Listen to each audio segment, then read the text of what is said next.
Selamat datang di channel Bu Win. Kita belajar lagi yuk di video ini.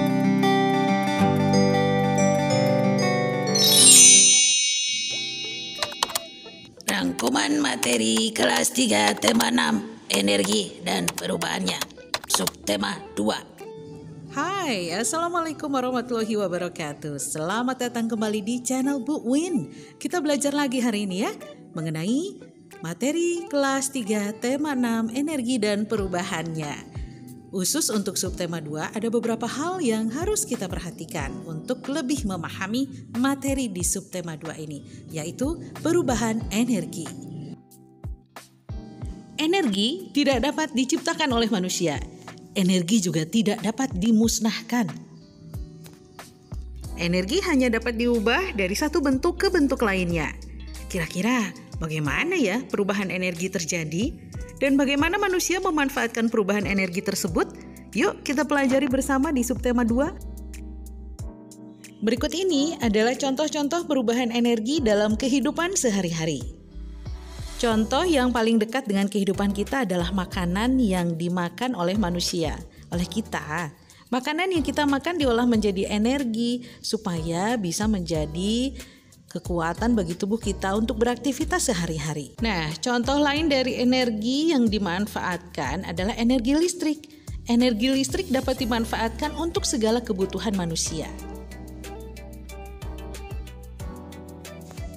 Energi listrik juga bisa datang dari sumber daya alam, yaitu sumber air yang besar sekali. Seperti yang ini nih, pembangkit listrik tenaga air atau PLTA. Kenapa ya kok disebut pembangkit listrik tenaga air? Ya karena energi listriknya berasal dari tenaga air. Caranya bagaimana? Energi gerak air akan memutar alat yang disebut turbin. Lalu turbin menggerakkan generator listrik. Bergeraknya generator listrik inilah yang akan menghasilkan tenaga listrik. Nantinya listrik yang dihasilkan disalurkan ke gardu-gardu listrik. Nah, dari gardu-gardu itulah listrik disalurkan ke rumah-rumah atau kantor-kantor. Selain sebagai pembangkit listrik, waduk juga digunakan untuk keperluan lainnya seperti irigasi atau pengairan sawah, perikanan, dan juga sebagai tempat wisata. Jadi ya, memang besar sekali manfaat waduk.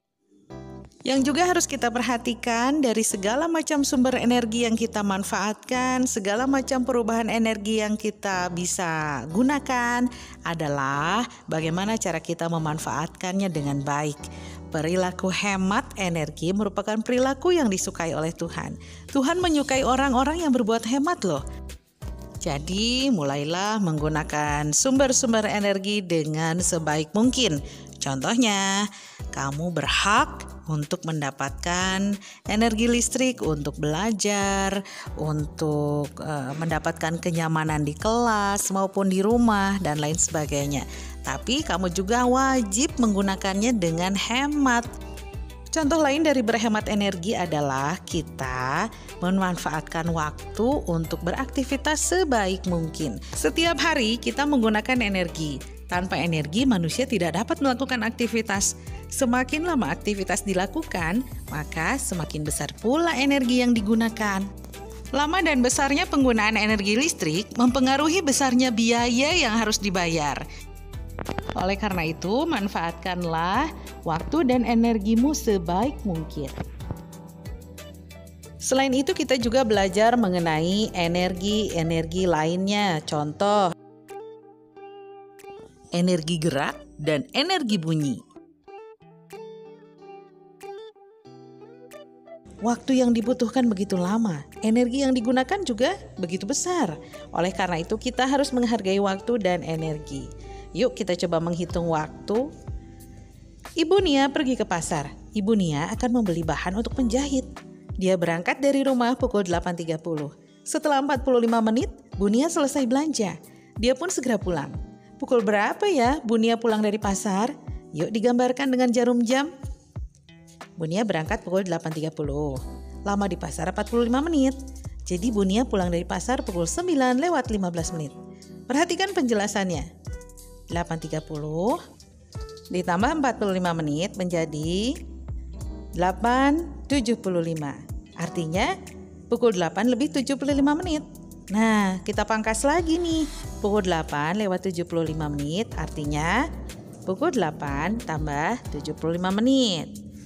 Kemudian pukul 8.75 artinya pukul 8 ditambah 60 menit tambah 15 menit.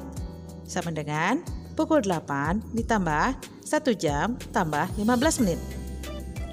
Selanjutnya kita persingkat lagi. Pukul 8 tambah 1 jam jadi sama dengan pukul 9. Ditambah menit yang tersisa yaitu 15 menit. Jadi dapat kita gambarkan jarum jamnya seperti ini. Bagaimana? Sudah cukup jelas? Oke, kita menuju ke kesimpulan dari pembelajaran kali ini. Energi adalah karunia Tuhan yang sangat besar. Manusia tidak mampu menciptakan energi, manusia juga tidak mampu memusnahkannya. Manusia hanya mampu mengubah bentuknya. Perubahan energi dari satu bentuk ke bentuk lainnya. Perubahan inilah yang dapat kita manfaatkan. Nah, pada sepanjang materi ini kita sudah memanfaatkan waktu untuk menggunakan energi. Siapapun berhak memanfaatkan energi yang ada di muka bumi ini. Namun jika ada hak, maka akan ada kewajiban yang harus ditunaikan. Contohnya kita berhak menggunakan listrik, tapi kita juga berkewajiban membayar rekening listrik. Baiklah, demikian tadi yang sudah Ibu sampaikan mengenai tema 6 subtema 2, perubahan energi. Mudah-mudahan cukup jelas dan dapat dipahami ya. Silakan kerjakan latihan-latihannya sesuai dengan apa yang sudah disampaikan. Selamat belajar. Semoga bermanfaat. Bu Win pamit ya. Wassalamualaikum warahmatullahi wabarakatuh. Dadah.